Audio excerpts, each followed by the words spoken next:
your love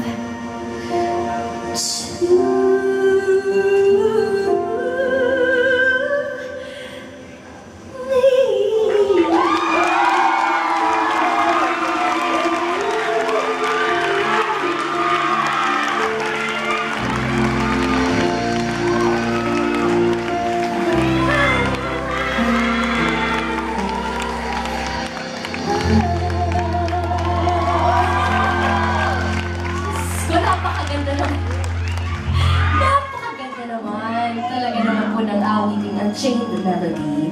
At yan po, ang isa sa mga most recorded songs of the 20th century dahil meron siyang more than 500 versions in different languages all over the world. Wow! Sino pa naman ang nakakalimot sa kantang yan na ginamit sa isang classic romantic movie na Ghost?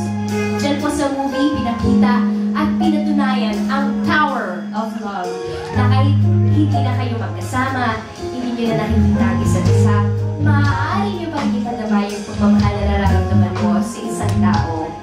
May mga tao kasi na talaga namang itinadhana para sa atin. At mararamdaman mo yun pag nakilala mo na siya, yung taong yun na inilaan para sa'yo. Yung tipong kahit kamatayan ay walang magagawa para mabago ang pagmamahal na nararamdaman mo para sa kanya. Oh, kaya sa mga singles dyan, ako, hintayin lang tayo. There's someone for you out there. Kung yan ang will ni Lord para sa inyo. Para sa akin din, di ba? Isang na sarili. You will meet him or her sometime soon.